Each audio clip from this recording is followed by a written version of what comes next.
अत्यंत सुंदर होत्या सीतामाई दिसायला.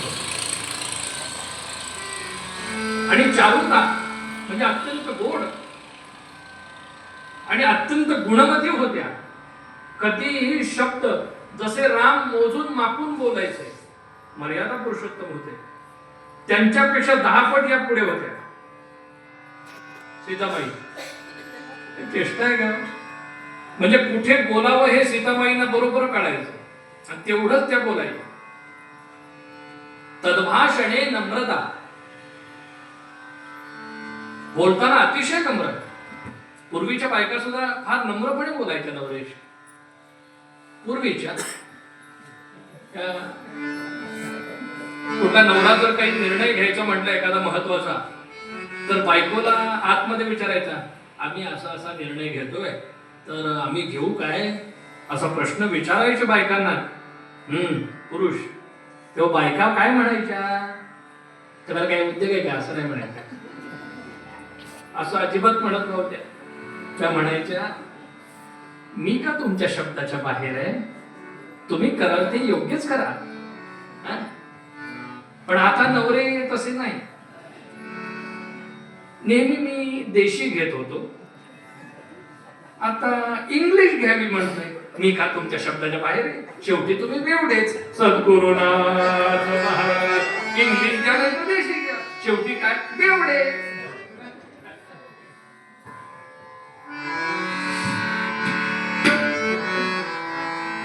पण अजिबात उगारमध्ये अशी माणसं नाहीत.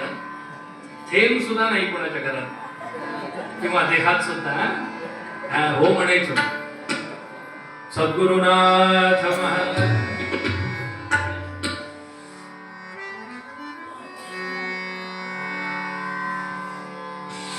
सीताबाई म्हटल्या, निरोप माझा कसला घेता, जेथे राघव तेथे सीता. माझा कसला निरोप घेत आहे तुम्ही, तिथं मी.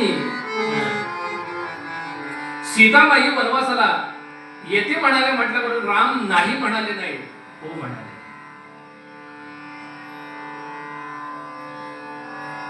आणि सीतामाई जशा निघाल्या तशा कैकेयी माता ओरडल्या, तुला जर रामाबरोबर वनवासात जायचं असेल तर अंगावरचे सगळे दागिने उतरवून ठेवायचे, वनवासात घेऊन जायचे नाही. त्याच्यासाठी भगवी साडी नेसायची जायचं. त्या सासवा तेव्हापासून सगळ्या अशाच आहेत. माहेरी चाललीस, दागिने उतरव आणि मग चालायला लाग. मणिमंगळसूत्र सुद्धा ठेव बाजूला इकडे काढून. सासरचं माहेरचे ते इडूडसे घेऊन जा, चल चालायला लाग. तसं इकडे कर्नाटकात नाही बरं सासवा तशा. आमच्याकडे फार घरोघरी मिळतात बघायला, इकडे नाही. खरं जिथं जायचं ना सुधीर बुवा, मी तिथलं नेहमी कौतुक करतो. 4 पैसे जास्त मिळतात. सद्गुरुनाथ महाराज. हल्ली आता मणिमंगळसूत्र बायका घालत पण नाही. शहरी भागामध्ये मी एक सत्यनारायण पूजा करायला गेलो होतो. पूजा वगैरे मांडून मी आपला बसलोय.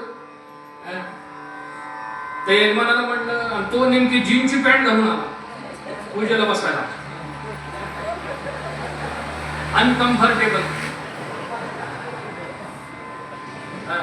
बर दोन्ही मेंदू उघडे, पॅन्टीचे दोन्ही मेंदू, दळभद्री लक्षण. ते घालून आले.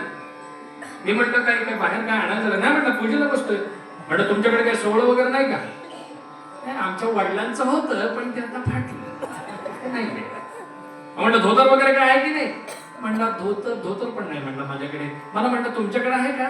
म्हटलं माझ्याकडे आहे पण ते मी नेसलंय, ते मी तुला देऊ शकत नाही.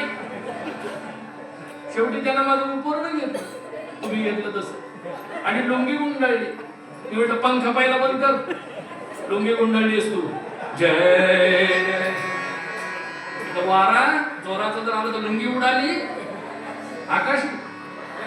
ती मुंगी आहे मुंगी. माझ्या कीर्तनात सहसा कोणी झोपत नाही. झोपला तर त्याला उठवतोच मी, आयुष्यातून नाही, झोपेतून. जय जय.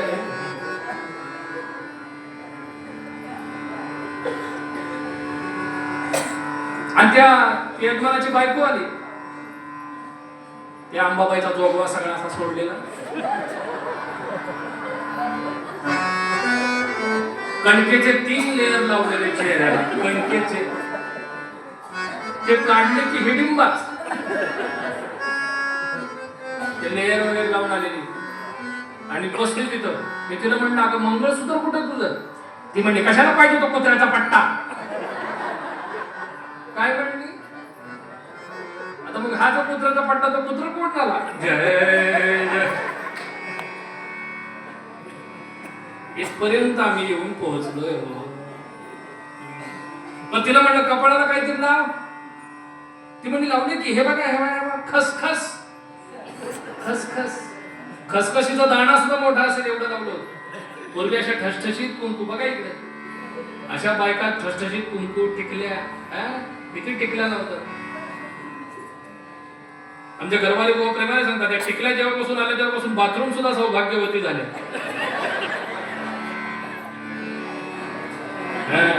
टिकल्या म्हणजे एक छान व्हॉट्सअपला एक व्हिडिओ आला होता. आजी आजोबा जरा असं टक्कल पडलेलं आणि त्या आजीने छान मोठी टिकली लावली होती.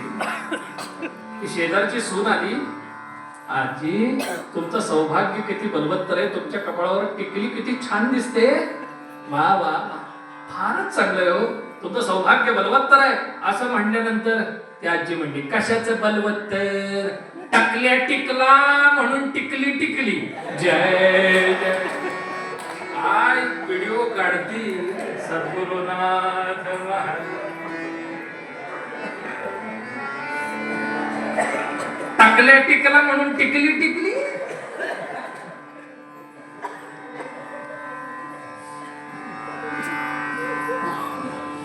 कसं सुचत मुळात. सीताबाई तसं कैकेयी माता ओरडल्या बरोबर. वसिष्ठांनी दरडावलं, वनवास रामांना आहे, सीतेला नाही. त्यामुळे ते हवे तेवढे दागिने घालून जाऊ शकते, हवे तेवढे भरदरी वस्त्र घेऊन जाऊ शकते. आता वसिष्ठांनी दरडावल्यानंतर शांत झाल्या कैकेयी माता. निघाले राम. सुमंत नावाचे अयोध्येचे मंत्री, प्रधानमंत्री, त्या प्रधानमंत्र्यांनी शरयू तटाकावरून नावेतून रामरायांना पलीकडे नेऊन सोडवलं. राम लक्ष्मण आणि सीता. अयोध्यावासी जड अंतःकरणाने रामरायांना निरोप देतात, कारण रामावर विश्वास होता. फार रडले नाहीत अयोध्यावासी. का रडले नाही? कारण रामावर विश्वास होता की राम ज्या अर्थी निघाले त्या अर्थी त्यांच्या हातून काहीतरी उत्तम कार्य होणार आहे. म्हणून आपला मुलगा जर बाहेर शिकायला जायचं म्हणत असेल तर त्याला अवश्य पाठवावा.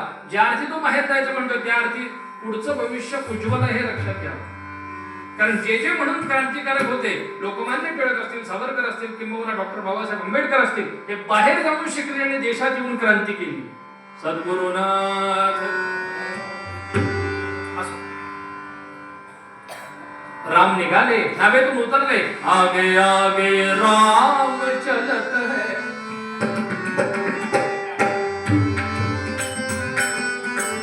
आगे आगे राम चलत है, आगे आगे राम चलत है, पीछे लक्ष्मण भाई, पीछे लक्ष्मण भाई, पीछे लक्ष्मण भाई, पीछे चलत है आदि जानकी, पीछे चलत है आदि जानकी, पीछे लक्ष्मण भाई, पीछे लक्ष्मण भाई, पीछे लक्ष्मण।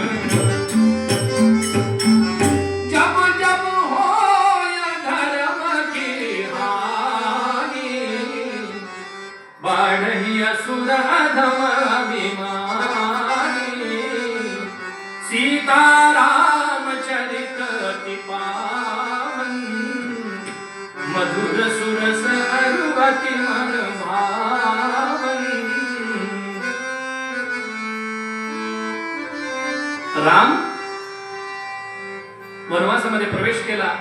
आणि जंगलाचा राजा शृंगवेरपूर नावाचं ते राज्य वनवासी राजाचं, त्या राजाचं नाव गुहराजा. त्या गुहराजाच्या राज्यात रामरायांनी प्रवेश केला आणि तो वनवासी आदिवासी राजा जंगलात राहणारा त्यांनी स्वागत केलं. आइये पधारिये आइये पधारिये आसन पे विराजिये. गुहराजा, मला आसनावर बसता येणार नाही, कारण माझी मर्यादा मला सांगते मी वनवासात आहे आणि माझ्यासाठी बसायला घोंगडी टाका खाली. वरती गादीच्या आसनावर बसले नाहीत राम. पण मी पण वनवासीत राजा आहे, वनवासातल्या आसनावर बसायला खाली घोंगडी टाका. राम तिथे बसले.